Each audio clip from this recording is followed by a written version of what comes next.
Hello my dear student, आप लोग कैसे हैं? उम्मीद करते हैं आप लोग अच्छे और मस्त होंगे। आज आपको आर्टिकल पढ़ाएंगे। वॉयस को क्लास हम स्टार्ट किए थे, बट उस दिन नेट प्रॉब्लम था, इसलिए वॉयस का क्लास अपलोड नहीं हो पाया। तो वॉयस का क्लास नेक्स्ट दिन मैंने अगला दिन आपको हम दे देंगे। तो आज आपको पढ़ाएंगे आर्टिकल और आराम से पढ़िए आप। आर्टिकल आर्टिकल होता है क्या? तो डिफिनेशन की बात किया जाए तो हम पूरा हिंदी में लिखेंगे। ए एन और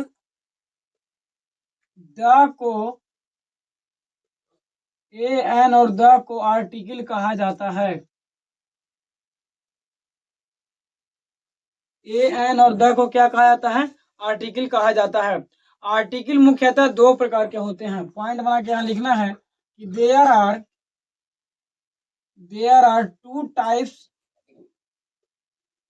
टाइप्स ऑफ आर्टिकल। आर्टिकल जो होता है ऐसे कई प्रकार के होता है? दो प्रकार के होता है। पहला की बात किया जाए तो पहला होता है इंडेफिनिट आर्टिकल।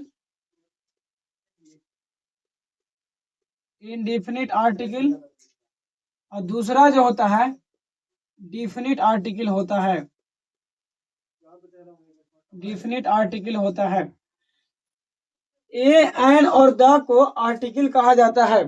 आर्टिकल जो होता है इसे दो प्रकार के होता है। पहला का नाम है इंडेफिनिट आर्टिकल और दूसरा का नाम है डिफिनिट आर्टिकल। कोई दिक्कत यहाँ तक नहीं?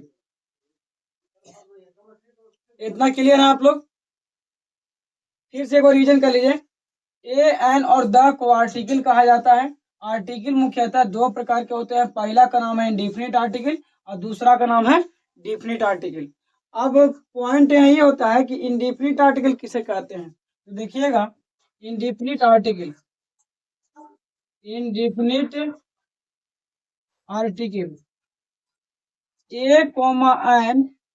एन को इंडेफिनिट आर्टिकल कहा जाता है। ए एन को इंडेफिनिट आर्टिकल कहा जाता है।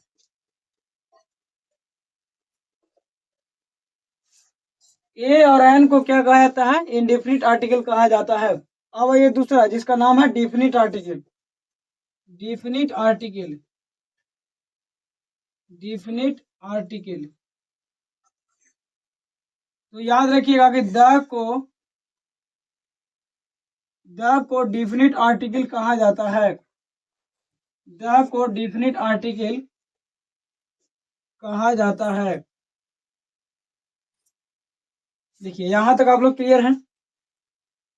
ए एन और द को आर्टिकल कहा जाता है। आर्टिकल मुख्यतः दो प्रकार के होते हैं। पहला का नाम है इंडेफिनिट आर्टिकल और दूसरा का नाम है डिफिनिट आर्टिकल।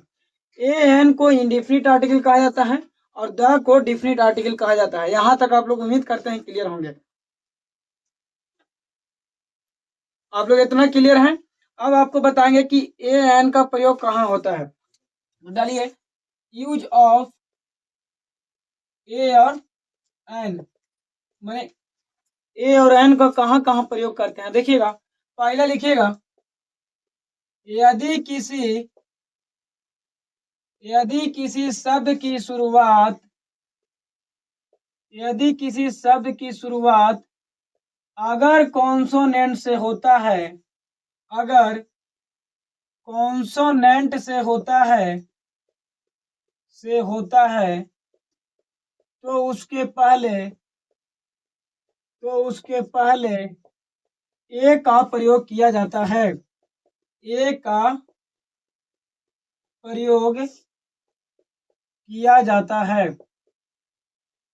देखिए, यदि किसी शब्द की शुरुआत अगर कॉन्सोनेंट से होता है तो उसके पहले ए का प्रयोग किया जाता है। कैसे? देखिए एग्जांपल देखिएगा। मान लीजिए कि यहाँ पर पेन लिखे हैं। आप लोग बचपन में पढ़े होंगे कि वॉवेल जो होता है ऐसे 5 गो होता है और कॉन्सोनेंट 21 गो होता है। तो यहाँ लिखा है PEN। पेन माने क्या होता है? कलम। बट बाबू ध्यान नहीं दीजिएगा, पी जो है से क्या है? कॉन्सोनेंट है और कॉन्सोनेंट के पहले किसका प्रयोग करेंगे? ए का। ध्यान दीजिए, मान लीजिए यहाँ पर बुक लिखल है तो बी जो है से क्या है? बी एक कॉन्सोनेंट है तो कॉन्सोनेंट के पहले किसका प्रयोग करेंगे? ए। ETC।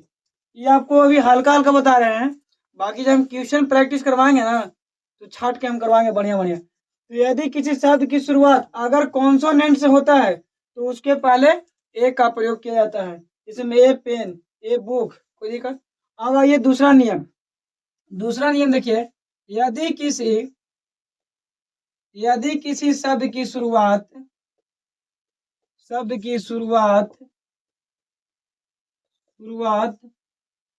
अगर वॉवेल से होती है,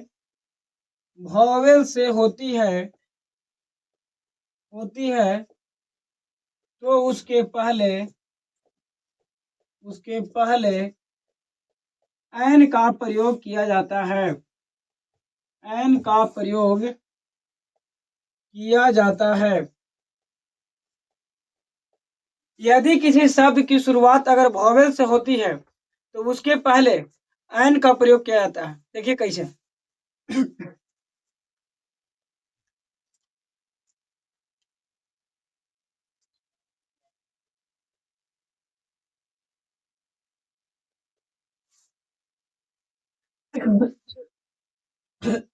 सॉरी। देखिए यहाँ हम लिखे ऑरेंज, तो ओ जो है क्या है, ओ जो है से वॉवेल है, क्या कि वॉवेल 5 का होता है, ए ई आई ओ यू। तो ऑरेंज के पहले ओ जो है से वॉवेल से है, तो वॉवेल के पहले किसका प्रयोग करेंगे, एन के। ई डबल जी, एक मैंने अंडा होता है, तो ई जो है से क्या है, वॉवेल है, तो वॉवेल के पहले किसका प्रयोग करेंगे, एन का प्रयोग करेंगे। यहाँ तक आप लोग क्लियर हैं।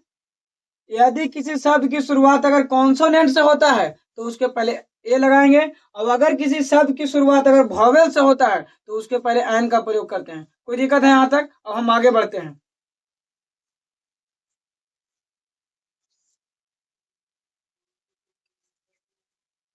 दो नियम आपको याद हो गया होगा, तीसरा नियम लिखिए, देखिएगा। तीसरा, यदि किसी शब्द की शुरुआत यदि किसी शब्द की शुरुआत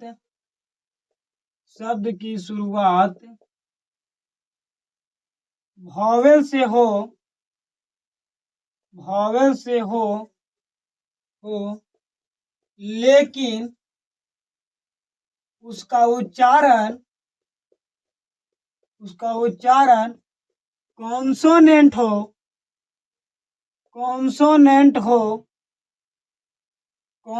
से हो, तो उसके पहले ए का प्रयोग किया जाता है। ए का प्रयोग किया जाता है। बाबू, यदि किसी शब्द की शुरुआत वॉवेल से हो लेकिन उसका उच्चारण कॉन्सोनेंट से हो तो उसके पहले ए का प्रयोग किया जाता है। कैसे? देखिए, यूनिवर्सिटी,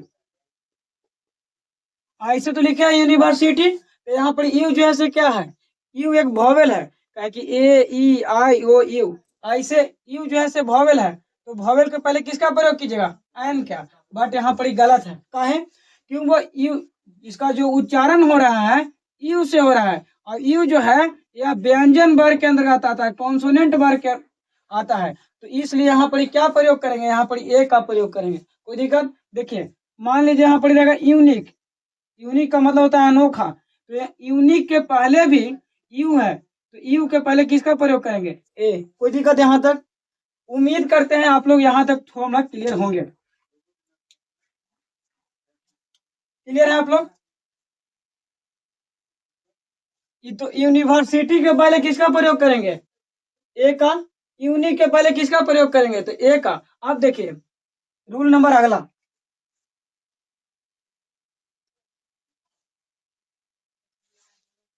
चलिए आप देखिए, 3 नियम आपको बताए हैं।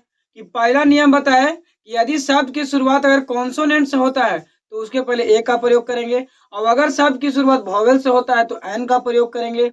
लेकिन तीसरा बताएं कि यदि शब्द की शुरुआत वॉवेल से हो लेकिन उसका उच्चारण जो है कॉन्सोनेंट से होता है तो उसके पहले क्या प्रयोग करते हैं, उसके पहले ए का प्रयोग करते हैं। कोई दिक्कत? अब देखिए, अब आइए चौथा नियम के बारे में पढ़ेंगे।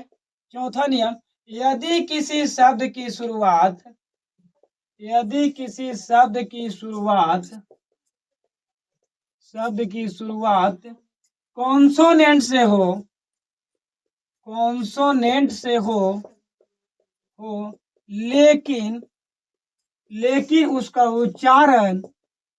लेकिन उसका उच्चारण वॉवेल से हो तो उसके पहले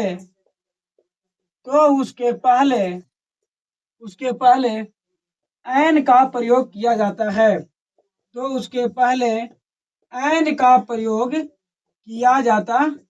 है।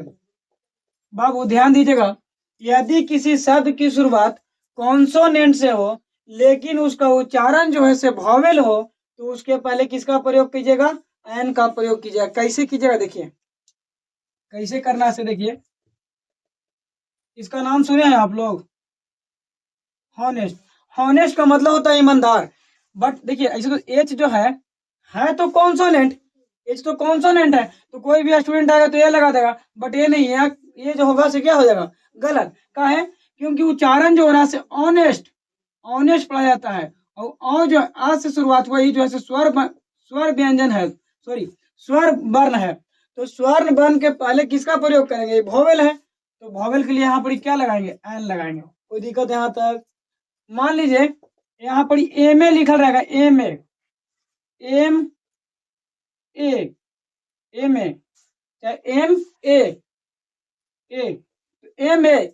तो ये क्या है? एक स्वर है, तो स्वर के पहले किसका प्रयोग करेंगे? एन का प्रयोग करेंगे। क्लियर है आप लोग? मान लीजिए HOUR, आवर माने होता है घंटा, जैसे कि 1 घंटा 2 घंटा, तो एच क्या है? एच कॉन्सोनेंट है, मगर इसका जो उच्चारण है आवर पढ़ा जाता है, आवर, तो यहाँ स्वर से शुरुआत हो रहा है, तो यहाँ पर भी एन का प्रयोग करेंगे। उम्मीद करते होंगे तनी मनी आपको समझ में आया होगा। बाकी अगर नहीं समझ में आया तो वीडियो को दोबारा देखिएगा। तो यदि किसी शब्द की शुरुआत कॉन्सोनेंट से हो लेकिन उसका उच्चारण वॉवेल से हो तो उसके पहले एन का प्रयोग करते हैं। आपको यूज ऑफ एन बता दिए। अगला क्लास में आपको द का प्रयोग बताएंगे। तो आप लोगों को वीडियो अच्छा लगा तो वीडियो के नीचे कमेंट कीजिएगा, और पार्ट 2 देंगे आर्टिकल का हम बहुत जल्द। चलिए आज का क्लास यहीं रखिए, मिलते हैं नेक्स्ट क्लास में। तब तक के लिए आप लोग धन्यवाद, मन लगा कर पढ़ते रहिए। Thank you.